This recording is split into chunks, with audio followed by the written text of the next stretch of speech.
Almost everyone believes suffering is simply something to avoid.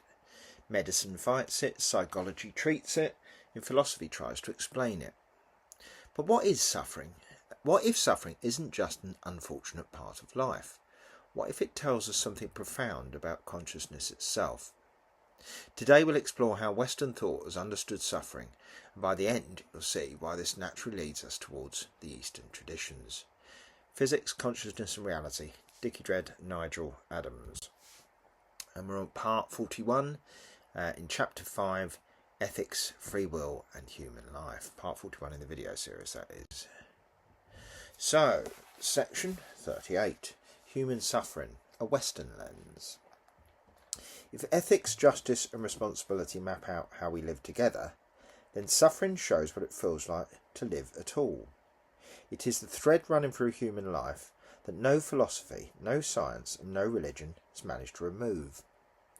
However much we advance in medicine, technology or wealth, the fact of suffering remains. That alone makes it central to our exploration of perception, consciousness and reality. In the Western tradition, suffering has often been treated in three main ways. The first is biological. Here, suffering is explained as a signal, a warning light on the dashboard of the body.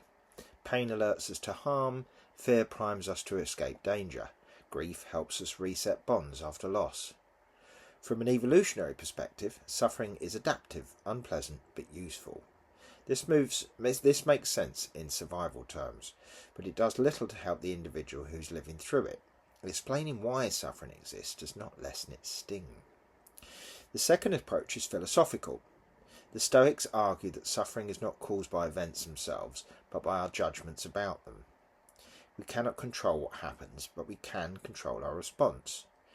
For Epictetus, the slave-turned-teacher, freedom came not from avoiding pain, but from reframing it. Later thinkers took a darker view. Schopenhauer insisted that suffering was the baseline of life, endless striving, desire, never fulfilled.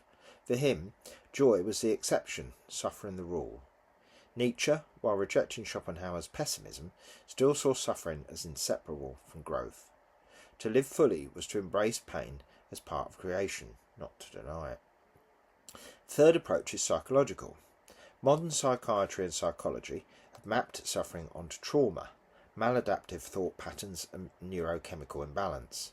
Freud thought suffering comes from the clash between instinct and civilization, the price we pay for living in groups. Later therapies have sought to reduce suffering through analysis, reframing or medication.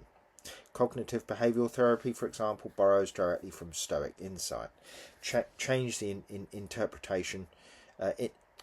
interpretation and you change the feeling. Still, even here, suffering is not erased, but managed. How does this connect to the themes of Part A?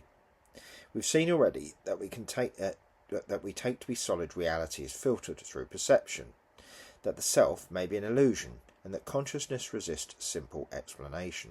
Suffering ties into all of these. Pain is not just a physical event, it is magnified or softened by the story we tell ourselves about it.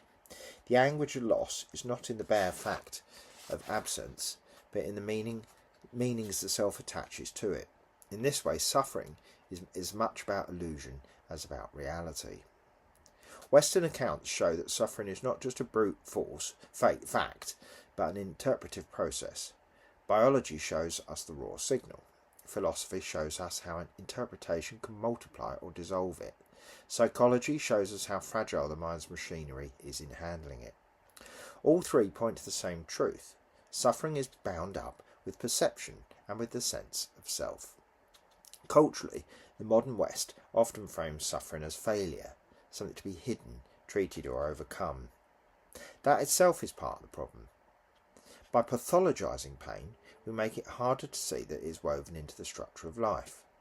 Just as physics indicates that space-time is not fundamental, suffering shows us that comfort is not fundamental either. Both are temporary states held in fragile balance. For now, the Western lens leaves us with no final solution. At best we manage pain, reframe it, endure it, or occasionally transform it into something creative. But the centrality of suffering cannot be denied.